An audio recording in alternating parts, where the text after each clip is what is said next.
Hey, welcome to the Mobile Gamer. I'm your host, Jason Calvin. In this episode, I'll be reviewing Hero of Sparta, a game loft for the iPhone and iPod Touch. Hero of Sparta is an action-packed 3D odyssey where you play as King Argos, a Spartan hero who's trying to find his way back home. You must battle your way through hordes of ferocious monsters and beasts from ancient Greek mythology to make your way back to your beloved Greece. You begin this game shipwrecked on the shores of a strange land.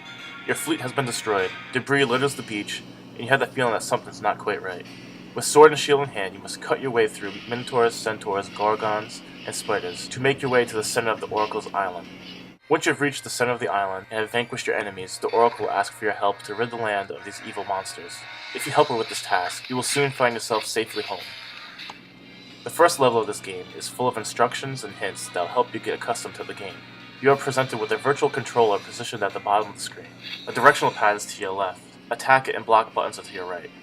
Hold your thumb on the directional pad and slide your finger in any direction to move. Tap the attack and block buttons to slash your way through your opponents. Another action button will appear, allowing you to jump or perform finishing moves on your foes. This is kind of reminiscent of the old NES controller and handles pretty well. As you slaughter these monsters, you'll collect colored orbs that will help you along the way. Green and blue orbs will replenish your health and special attack meter. Accumulating red orbs will help you to level up your weapons, making the outcome of a boss battle more favorable to you. There are also blue and green crystals scattered throughout each level. If you collect 5 light crystals, you'll increase your life or special attack meter, which is really helpful to make it through this game.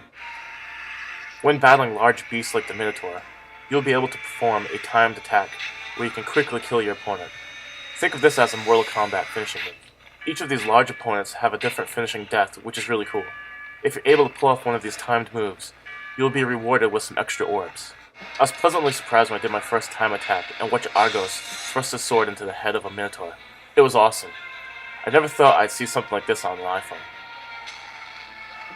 Along your journey, you'll be able to pick up special items and weapons to help you along the way. You can find a large shield, stronger weapons, and heroic armor that will totally aid you in your adventure. My favorite weapon is the battle axe. It's a little slower to use in battle, but makes up for it with sheer power. It's a devastating weapon which will surely split the head of any enemy. Each weapon will have different special abilities. When a special attack is done, more of a certain orb will be rewarded to you depending on the weapon you're using. You will also be able to perform some awesome new attacks. Your adventure will take you to the mythical Atlantis, the gods' Garden City, and even the depths of hell. The game ends when you kill the Lord of the Underworld and free the land of these terrifying creatures. Winning this game will unlock the hard mode, which will give you more monsters and tougher bosses to kill. The cool thing is that you get to keep all of your weapons and items that were collected in the last game. This is by far the best 3D game to be released for the iPhone. The graphics are stunning. You're engulfed in a very rich 3D world with beautiful graphics and enriching audio. This doesn't feel like an iPhone game, but a console game.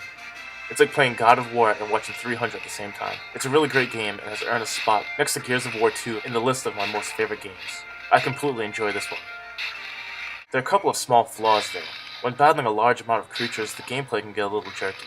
I hate playing the game and having it stop for a second, or you get that jerky motion. Sometimes the virtual directional button seems to get stuck.